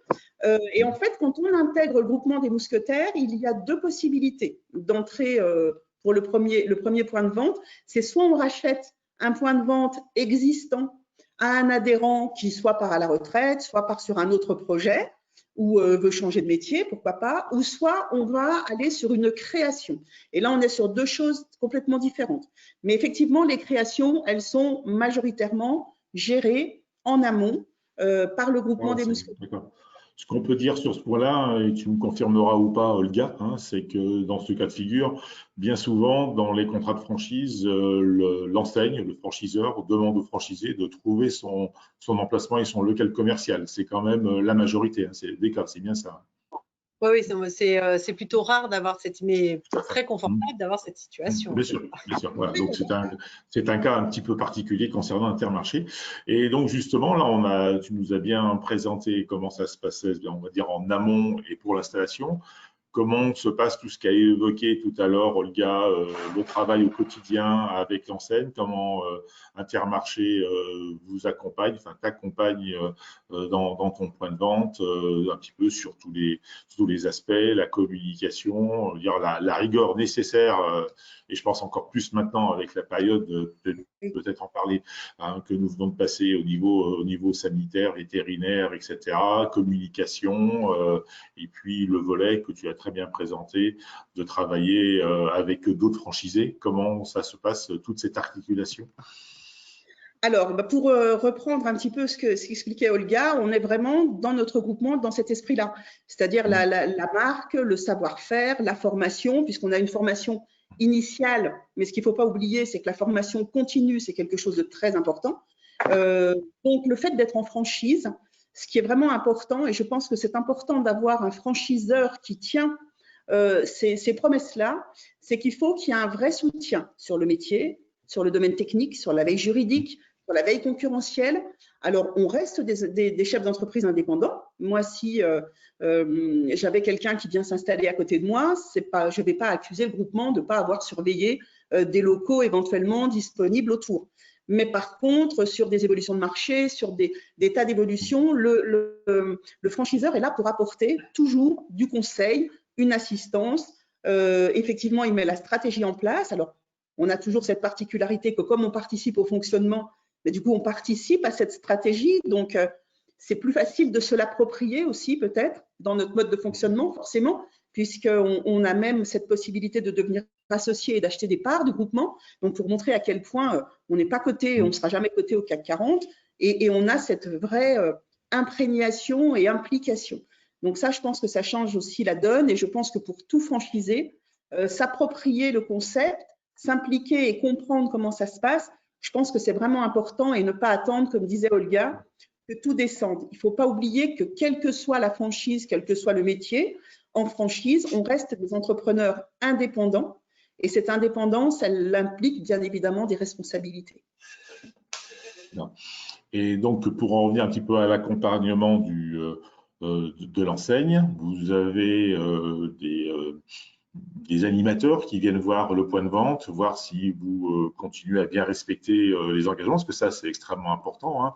Le gars l'a un petit peu sous-entendu à un moment donné. Hein, c'est la force d'un réseau, c'est que tous les franchisés du réseau soient au taquet, au maximum, et que s'il y a quelques, entre guillemets, brebis galeuses, ça peut impacter sur tout le réseau. Donc, il y a des visites, il y a des formations, le fameux tiers-temps que tu évoquais, à savoir, vous travaillez ensemble, comment tout ça se passe, s'articule, fonctionne? Alors, pour en revenir effectivement aux visites et au respect, on va être dans une des conditions demandées par un franchiseur, c'est-à-dire le respect du concept. À partir du moment où vous faites partie et vous représentez une enseigne, et je trouve qu'effectivement, on est ambassadeur de l'enseigne, on ne peut pas décider que on va changer l'enseigne en bleu, on va faire un parcours. Enfin, il y a un minimum de cohérence pour que le parcours client et l'expérience client dans différents magasins représentant une enseigne, ils soient cohérents. Après, on a cette possibilité de marquer notre différence, et ça, c'est aussi important pour nous dans notre domaine. On a cette vraie indépendance, donc bien évidemment que suivant le territoire et suivant des volontés, les velléités des clients, on s'adapte. Donc, on a cette possibilité de travailler avec des fournisseurs directs, d'aller choisir des produits particuliers qui enrichissent le choix des produits. Après, au niveau de l'accompagnement, tout est mis à disposition, rien ne nous est imposé. À n'importe quel moment, si on a besoin d'aide en gestion, en juridique, en réimplantation, on actionne des leviers, on demande, et là, à ce moment-là, ça se met en route. Mais en aucun cas, on nous l'impose. Est-ce que c'est indiscret de te demander, grosso modo, combien ça coûte de devenir franchisé Intermarché, entre le fonds de commerce, l'implantation? Donc, toi, tu es dans quasiment l'hypercentre-ville de Lyon, on va dire. Donc, c'est Alors, pas non, forcément c'est pas indiscret du tout. Alors, voilà. en fait, il y a différents types de magasins. On considère effectivement qu'on peut rentrer en alimentaire avec un apport financier de 200 000 €, un petit peu moins pour Netto. Olga donc pourra confirmer, mais en fait, cet apport, donc on n'a pas de droit d'entrée. L'apport qui est apporté, c'est vraiment les 30% demandés par les banques pour le montage financier par rapport au prix de l'affaire achetée. Et dans le cas d'une création, on est sur 20% des investissements. Mais donc, on est sur ce fonctionnement-là. Nous, pour créer l'Intermarché à Lyon, on a apporté 350 000 € pour un Intermarché qui fait 887 mètres carrés de surface de vente et qui, cette année, va faire un atterrissage en TTC, puisqu'on a cette particularité de parler des chiffres d'affaires en TTC, à 10 millions d'euros. D'accord.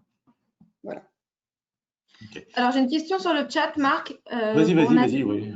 N'hésite pas. Confirmez-vous que certaines interventions des animateurs sont payantes chez Intermarché? Pouvez-vous les préciser, s'il vous plaît? Conseil merch, implantation, etc. Évidemment que c'est payant. Ça me semble. On est toujours dans une relation où on est indépendant et on va solliciter une aide. Donc, oui, ce qu'on appelle, nous, les RMS, donc les relais métiers secteurs, dans le cadre d'un merchandising, si on veut complètement réimplanter le magasin ou rien qu'une partie, ça va nécessiter une analyse, une reprogrammation donc des commandes et des suppressions de références et une mise en place de la nouvelle réimplantation. Donc, quand vous faites ce genre de choses, souvent, ça sollicite 2, voire 3 relais métiers secteurs qui sont chez vous pendant 2, 3, 4 jours. Donc, ce sont des gens qui sont salariés du groupement, donc ils font partie de ces 150 000 collaborateurs et qui viennent avec leurs compétences, leur savoir-faire. En amont, on discute et ensuite, on met en place l'action. Ce qu'on peut dire, c'est qu'effectivement, il y a des modes de fonctionnement qui sont différents d'une enseigne à l'autre. On va dire que bien souvent, le gars, tu me confirmeras que la notion d'animateur, des gens qui viennent sur le point de vente, analyser le point de vente, discuter avec le franchisé, ça fait partie des royalties en quelque sorte. Complètement. Les redevances d'exploitation, elles ont ça aussi comme objectif. Enfin, elles ont ce que j'expliquais, c'est qu'elles rétribuent le franchiseur en tant qu'apporteur d'affaires, mais cet argent-là, il va payer avec ça les développeurs, voilà, ces gens qui sont au service du groupement. Puis après, on peut avoir effectivement des interventions ponctuelles. Moi, je pensais par exemple au client mystère. Souvent, le client mystère, il est payé à part, il n'est pas dans les redevances, parce que ça va être un peu en fonction de la demande ou, voilà, ou de l'accord qu'il y a sur le réseau pour le passage des clients mystères. tout à fait. Et du coup, on me demande quels sont finalement les leviers gratuits proposés par le réseau dans le cadre de l'animation des points de vente? Alors, les leviers gratuits, pardon, vas-y Olga. Nathalie, ton exemple sera parlant. Après, de toute façon, comment je pourrais dire? Je pense, enfin, rien n'est gratuit. Déjà, il y a la base. Non, mais c'est ça, je pense qu'il faut vraiment intégrer cette chose-là. Et j'essaye de le faire sans le réflexe de 15 ans du groupe. À partir du moment où on paye, alors il y a les services qui sont englobés dans les royalties, les redevances qu'on verse. Alors, il faut savoir que chez Intermarché, quand Olga parle de redevances entre 2 à 6%, nous, on est à 0,55% du chiffre d'affaires, ce qui est quand même vraiment minime. Et quand tu parlais, Olga, de redevances de publicité nationale, nous, les frais de publicité télé, et Dieu sait que les campagnes télé en ce moment sont très importantes depuis quelques années, c'est compris dedans. Il y a vraiment juste, si on fait, nous, des prospectus, des choses, enfin, je ne vais pas tout détailler, mais globalement, tout est compris dedans. Donc, en fait, déjà dans ces royalties, on a toute l'organisation, l'intranet, les veilles juridiques, les veilles techniques, les planches de merchandising qui sont mises à disposition, tous les outils informatiques. Enfin, je veux dire, moi, je suis épatée quand même de toute la machine, parce que c'est ça quand même, hein, c'est vraiment… Ah mais oui, mais c'est impressionnant parce qu'on doit activer, en fait, quand on est chef d'entreprise, on est multi-antenne. Hein. Donc, on doit avoir toutes les antennes, on doit pouvoir les allumer à n'importe quel moment et on a cette capacité à effectivement actionner de façon, enfin, quand on le souhaite, tout le côté. Donc, on peut considérer que c'est gratuit parce que ça fait partie des redevances. Pour autant, voilà, c'est un package en fait. J'avais une question et puis qui est d'autant plus importante avec la crise sanitaire qu'on vient de passer et qui, je pense, en impact sur les entreprises continue. Une enseigne a de cela, quand on est franchisé, une enseigne a de cela très certainement un peu l'obligation de donner un peu des visions à moyen et long terme de là où on est, là où on veut arriver, le nombre de points de vente qu'on va ouvrir, etc. Je suppose que c'est le cas d'Intermarché. Et quel a été l'accompagnement pour faire vite, hein, parce que je pense que ça a été assez compliqué pendant la période de crise sanitaire et puis donc le confinement, puisque ton magasin était, je crois, resté ouvert, hein, bien entendu. Bien sûr, oui. Je voulais juste voir, je crois qu'Olga voulait rajouter quelque chose. Non, c'était dans le, mais ça rejoint bien ce que c'est marrant, c'est on avait la même idée, c'est qu'effectivement il y a rien n'est gratuit, voilà. Je pense qu'il faut se le dire. Mais par contre, il faut savoir ce que ça coûte et ce que ça rapporte. Et ce que tu cites, Marc, comme exemple, effectivement pendant la crise sanitaire, moi j'en ai eu plein où en fait les redevances entre guillemets n'ont pas augmenté, mais les franchiseurs ont été là pour tout ce qui était les protocoles sanitaires, etc. Ils ont tout digéré, ils ont tout mis en place. Et le point de vente, il a ouvert le 11 mai. On lui avait dit les masques, ils sont là, le gel, il est là, tu mets les barrières, elles sont là, tu mets 1 mètre. Il y a eu 0 question. Et le 11 mai, à 8 heures, le point de vente était ouvert. Ça n'a pas de prix.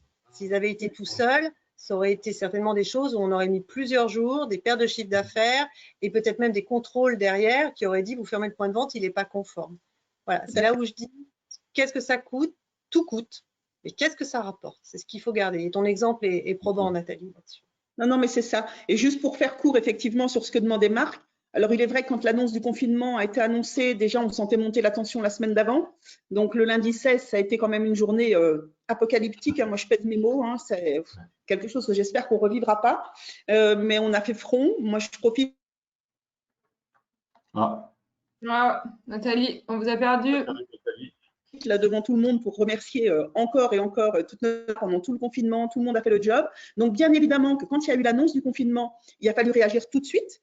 Donc moi j'ai eu la chance d'avoir à côté une couturière qui a fait des masques, on a pu avoir un petit peu de gel, poser des plexis par une société qui était dans le 9e, mais vraiment je sais plus, en 2-3 jours, on a eu tout de suite, alors on avait déjà des infos, hein, mais on a eu tout de suite des informations de notre groupement, en l'occurrence de Thierry Cotillard, qui dans le cadre de son tiers-temps s'occupe de l'alimentaire, et on a été informé tout de suite des masques chirurgicaux qui arrivaient pour les collaborateurs. On nous a tout envoyé en flux poussé pour ne pas qu'on ait à gérer ce souci.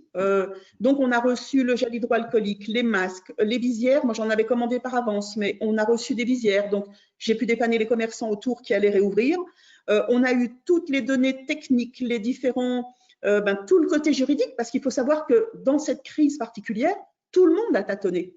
Les différents ministères, rien n'était figé. Et en fait, c'était compliqué de savoir. Il faut être à 1 mètre, il faut être à 1,50 m.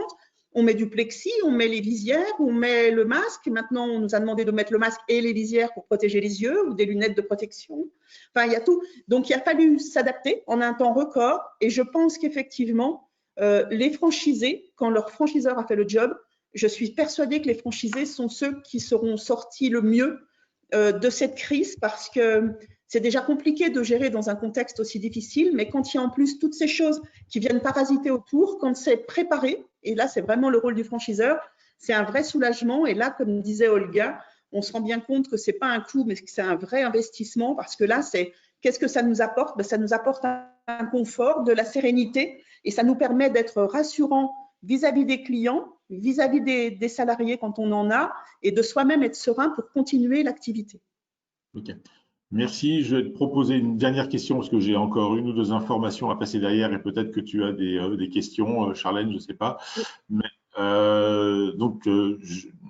ma question en conclusion, c'est que je pense que si c'était à refaire, tu redeviendrais franchisé Intermarché.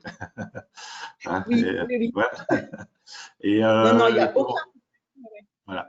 Et je suppose que, sans être trop long, mais on parlait tout à l'heure des enseignes qui incitent à ouvrir de nouveaux points de vente. Ça sont des choses qui sont dans l'air pour toi. Je sais que tu as donné beaucoup de coups de main sur d'autres points de vente dans l'agglomération qui pouvaient être dans d'autres situations. Comment ça se passe? Intermarché, de la même manière, va te proposer d'autres implantations?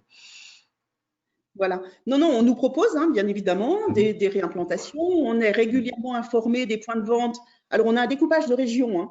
Donc, on a une centralisation de région qui correspond à une région Rhône-Alpes un petit peu agrandie, puisqu'on ne correspond pas aux régions administratives, mais on est informé des points de vente à la vente et des points de vente à la création.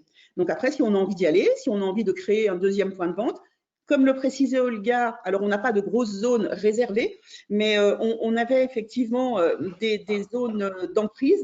Aujourd'hui, on fonctionne avec les études de marché, on est capable d'avoir la zone d'impact et de savoir si effectivement un point de vente qui est déjà implanté sera impacté ou pas par la création d'un autre point de vente. Donc, s'il y a un impact, le point de vente en place est déjà prioritaire, bien évidemment. S'il n'y a pas d'impact, il est ouvert à toutes les personnes qui souhaitent le faire. Et après, voilà, oui, moi, si on trouve le projet qui nous donne envie d'y aller, même s'il y a des fois, je me dis, mais on est dingue, mais non, il reste encore des belles années à faire. Après, il y a des jours, mais comme partout, où on se dit, mais bon sang, c'est juste pas possible. Et en même temps, l'aventure entrepreneuriale, c'est quelque chose qui nous booste tous les jours. Et je pense que c'était ce qu'expliquait Olga. Je pense que c'est quand on va dans les salons de la franchise ou qu'on échange avec différentes personnes, quand nous, on fait aussi des rendez-vous avec des personnes qui veulent connaître un petit peu plus la franchise des Mousquetaires. C'est vrai que c'est toujours boostant et enrichissant d'avoir cette énergie des entrepreneurs. Moi, ce matin, j'avais des jeunes qui pitchaient pour la Fondation des Mousquetaires, qui ont des projets incroyables. Moi, je suis toujours émerveillée. Je trouve que c'est fantastique. Le risque zéro n'existe pas. Je pense que c'est important de l'intégrer. Mais je pense que le risque est minimisé quand on est effectivement encadré par un franchiseur, on profite de la notoriété. On a effectivement des exemples de comptes d'exploitation qui sont déjà en place. Nous, c'est très fréquent qu'on reçoive des personnes qui se posent des questions, qui nous demandent des choses et qui ont besoin d'être rassurées parce que quand on se lance, on lâche tout. On lâche tout, on embarque toute la famille avec nous, les enfants changent de vie, on a quand même une vie qui est chamboulée. On investit souvent tout l'argent qu'on avait capitalisé bien souvent en achetant son bien immobilier. Voilà, donc on remet tout à plat. Donc, je trouve que dans cette période qui est bousculée, c'est rassurant d'avoir un cadre. D'accord. Merci beaucoup, Nathalie. Je pense qu'il y aura des questions après. Ce que je te propose, Charlène, c'est que je passe 1 ou 2 slides d'informations un petit peu générales et on reviendra aux questions. Là, on vous a présenté sur le slide que vous voyez à l'écran eh bien, un petit peu toutes les infos que vous pourrez trouver, soit au niveau de notre CCI, soit au niveau de nos partenaires ou de sites Internet dédiés. La franchise a de cela intéressant, c'est que c'est assez bien organisé. Hein, donc, il y a des salons. Alors, tout seigneur, tout honneur, celui qui organise la CCI Lyon Métropole, qui s'appelle le Forum Franchise, qui aura bien lieu le 22 octobre prochain à Lyon. Il y a aussi en France d'autres salons, mais il y a un salon mondial qui s'appelle le Franchise Expo Paris, qui aura lieu le même mois, début octobre. Au niveau de notre CCI, pour faire assez rapide, si vous n'avez pas encore choisi votre réseau, alors en ce moment, malheureusement, nous ne pouvons pas faire de réunion en présentiel chez nous, mais nous organisons ce qu'on appelle les rencontres de la franchise, où ce sont des enseignes qui viennent se présenter en une demi-journée. Donc, en une demi-journée, si vous êtes intéressé par tel ou tel réseau qui vient faire cette prestation chez nous, eh bien, vous saurez tout sur les conditions d'accès à ce réseau. Nous avons bien entendu des rendez-vous individuels pour vous aider dans le pilotage de votre projet de création en franchise. On l'a évoqué tout à l'heure, des études de marché hein, qui vous permettent de confronter ce que va vous dire votre réseau. Et nous avons en ligne un diagnostic devenir franchisé. Un certain nombre de sites internet, il y a de nombreux médias, j'ai mis les principaux ici. Comme vous aurez la présentation, vous pourrez aller sur chacun de ces sites. Je pense que si vous êtes intéressé, vous les connaissez déjà, mais n'hésitez pas à vous inscrire aux newsletters. Et puis, bien entendu, hein, nos partenaires, hein, Fiducial avec Olga et les gens de son équipe, Banque Populaire, comme j'évoquais tout à l'heure, la personne n'est pas là, mais vous aurez sur la slide d'après ses coordonnées si vous voulez poser des questions sur le financement. Et puis, une source d'information très importante qui est le site de la Fédération française de la franchise. Donc, sur le slide d'après, voici, n'hésitez pas à nous contacter. Hein, vous avez les coordonnées d'Olga, hein, son mail, André Billard, hein, la personne dont j'ai parlé, qui est de la Banque Populaire, pour tout ce qui est financement. Et n'hésitez pas à nous contacter, nous aussi, CCI, sur des données un petit peu plus générales de la création d'entreprise. Et une dernière information, si toutefois il n'y a pas l'assistance des enseignes, des développeurs de réseau, nous ferons un webinaire le 29 juin prochain à 11 h sur le master qui forme des animateurs de réseau. Ça peut être intéressant en tant qu'enseigne de prendre en alternance ces étudiants qui seront les futurs animateurs et développeurs de réseau de demain.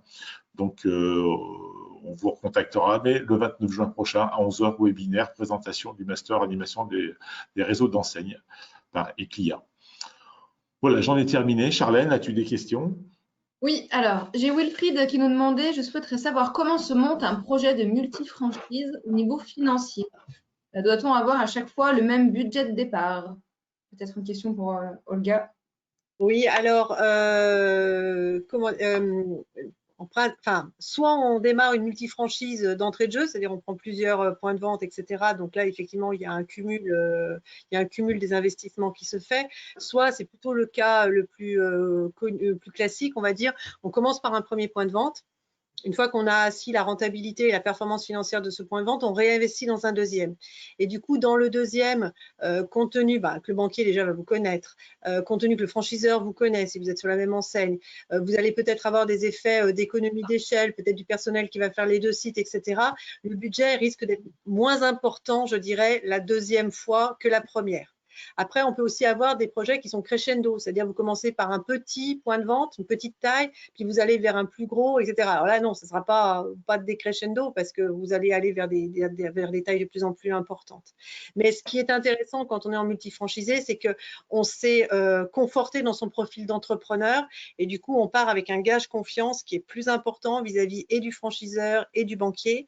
Donc, du coup, en principe, il y a moins d'investissement ou le financement est facilité si on va sur des investissements qui se révèlent malgré tout plus importants. Et par exemple, concrètement, il n'est pas rare que le franchiseur, pour un deuxième point de vente, il fasse un droit d'entrée réduit en disant le premier point de vente, OK, droit d'entrée payé, etc. Maintenant, j'ai tout intérêt à confier ce deuxième point de vente à quelqu'un que je connais. Il a déjà acquis la formation initiale. Enfin, voilà, il y a tout un tas de prérequis qui sont faits. Donc, le droit d'entrée qui va payer pour cette seconde zone, il est 50% du droit d'entrée classique parce que c'est un multifranchisé. Ok. Enfin, j'ai une dernière question de Eric qui nous demande quel regard les banquiers portent sur la franchise. Alors, c'est dommage qu'André ne soit pas là, mais je vais me faire son porte-parole. Les banquiers ont plutôt un regard très bienveillant sur la franchise, pour plein de raisons. Tout d'abord, c'est un modèle économique qui performe bien. Ils ont donc du coup une confiance importante dans le modèle économique. Ils ont normalement, pour la plupart des banquiers, c'est le cas des grandes banques françaises, un département consacré à la franchise. Donc, c'est André pour la Banque Populaire, mais vous avez ses équivalents dans d'autres banques qui ont fait une étude en fait préalable auprès des réseaux de franchise et donc je dirais, listé les bons réseaux de franchise, voilà, ceux en qui ils ont confiance par rapport au modèle économique, au savoir-faire, etc.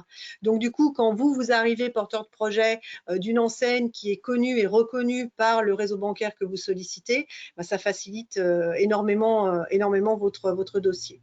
Alors après, en tant que porteur de projet, vous allez peut-être vous adresser à un conseiller professionnel mais local qui, lui, devra se mettre en rapport avec ce monsieur ou madame franchise de son réseau bancaire. Ça, c'est important qu'il fasse le lien pour que justement les informations redescendent et que votre dossier, je dirais, ne soit pas traité comme une création d'entreprise lambda, mais bien comme une création d'entreprise en franchise, en plus sur un réseau connu par la Banque Populaire, par exemple. Donc voilà, un regard en conclusion, enfin le mot d'introduction, vraiment bienveillant et plutôt rassurant par rapport à de la création d'entreprises ex nihilo. Ok, et puis une dernière question de Ellie qui nous demande s'il y a une liste de franchisés en France pour choisir le meilleur franchisé pour nos concepts, un peu comme une sorte de bon coin, mais en plus pro. Est-ce que vous avez un lien? Franchiseur, je suppose, en l'occurrence. Et oui. Il y a des franchisés, mais en effet, franchiseur. Ouais. De franchise. Alors, moi, je vais bien répondre. Alors, il n'y a pas à ma connaissance, de liste exhaustive. Hein. C'est assez difficile à trouver. En revanche, si vous voulez trouver des franchiseurs qui sont en souhait de se développer, donc il y a d'une part les sites internet que j'ai évoqués tout à l'heure, sur lesquels vous pouvez vous inscrire aux newsletters, etc., où on va vous pousser les informations d'enseignes qui souhaitent recruter, soit sur votre territoire, soit en affinité avec votre profil. Et puis, n'hésitez pas à aller sur les sites des salons. On a évoqué tout à l'heure le forum Franchise Expo Paris, où là, bien entendu, vous avez forcément des enseignes qui cherchent à se développer et à recruter des candidats franchisés. Voilà les principales pistes. Et puis après, il faut aller creuser sur Internet, faire des recherches. Comme on le disait tout à l'heure, des réseaux de franchise, il y en a des énormes avec plusieurs centaines, voire milliers de points de vente, ou des tout petits. Et il y a de l'intérêt de partout. Ça nécessite un peu d'investigation, mais un petit peu pour tout public, tout goût et tout budget. Je ne sais pas si tu veux rajouter quelque chose, Olga, par rapport à ça. Non, tout est dit. Et puis, si je rajouterais juste qu'il n'y a pas de bon ou de mauvais franchiseur dans l'absolu. Alors, il y a des choses sur lesquelles il faut être intransigeant. Je disais, voilà, quelle est la marque, voilà, des choses, des fondamentaux, je dirais, c'est dupliquer une réussite. Donc, vous assurez qu'il a réussi, qu'il a les moyens de la dupliquer. Ça, c'est fondamental. Mais après, qu'est-ce qui va faire que c'est lui plutôt qu'un autre? Il y a une quote-part de feeling personnel. Voilà, je pense que dans le témoignage de Nathalie, on le sent, elle n'était pas partie prenante au début, c'est plutôt son mari, puis finalement c'est elle qui y est allée, parce que voilà, il y a un moment où vous allez y croire, quoi, et vous allez avancer. Donc il ne faut pas le sous-estimer. Voilà, cette partie-là, elle va aussi être complètement, elle va être à prendre en considération dans votre choix. Ok, très bien. Merci beaucoup. Merci. À tous les trois. Il est temps pour moi de conclure ce webinaire. Nous avons parfaitement respecté le timing. Merci pour vos 3 interventions très enrichissantes. C'est ce qu'on me dit un petit peu dans le chat à côté. C'était très, très, très bien, très intéressant. Je vais vous demander encore 2 petites minutes d'attention quand le webinaire va se terminer, simplement pour répondre au questionnaire d'évaluation qui va s'ouvrir automatiquement. C'est important pour nous de savoir voilà, si ce contenu vous a plu, si les intervenants vous ont plu également. Et puis, en attendant, moi, pour ma part, je vous donne rendez-vous pour nos prochains webinaires CCI Lyon Métropole. Dès demain, toujours à 13h30. Hein, on était aujourd'hui sur un rendez-vous un petit peu exceptionnel à 15h, mais demain à 13h30, nous parlerons stratégie et performance de l'organisation, quelle approche et avec quels outils.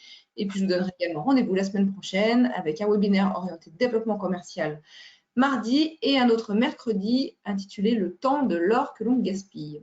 Très intéressant comme sujet. Merci à tous les trois. Excellent après-midi à tous et à très bientôt. Merci.